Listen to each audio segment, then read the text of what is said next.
Long before the 7-seat SUV became the default form of family transport, it was the humble people mover that graced Aussie driveways. Now, Toyota hopes to revive the people mover fad with this, the new 8-seat Toyota Granvia.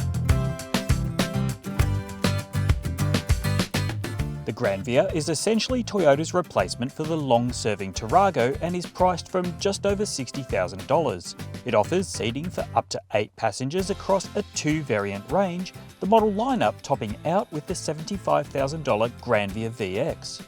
Both variants are powered by a 2.8-litre 4-cylinder turbo diesel engine familiar to the Prado and Hilux. It's mated exclusively to a 6-speed automatic transmission, and like the high-ace van the Granvia is based on, drives only the rear wheels.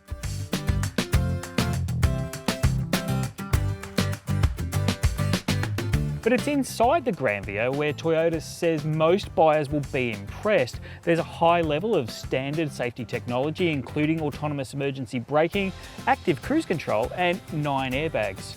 Infotainment and connectivity technology rivals most of the Granvia's competitors.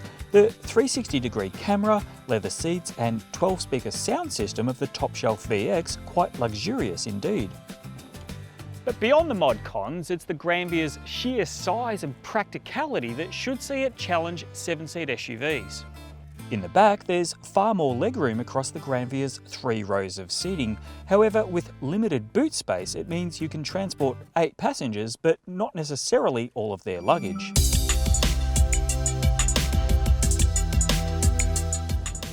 Well, there's simply no escaping the Granvia's high-ace origins. In fact, I reckon it's more like a plush high-ace commuter than it is a Tarago. Okay, so that means it is pretty big, but it doesn't feel as much like a commercial van as some that we could name in this segment. The Granvia is quiet and it's quite polished in terms of its power delivery, and the ride is actually pretty decent.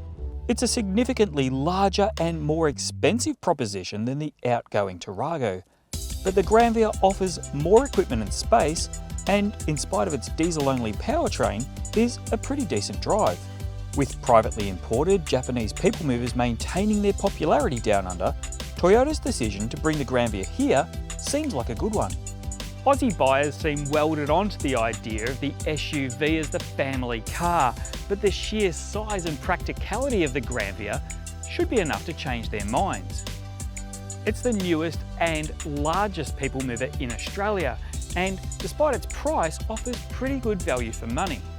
Whether that's enough to sway buyers away from the SUV, however, is something only time will decide.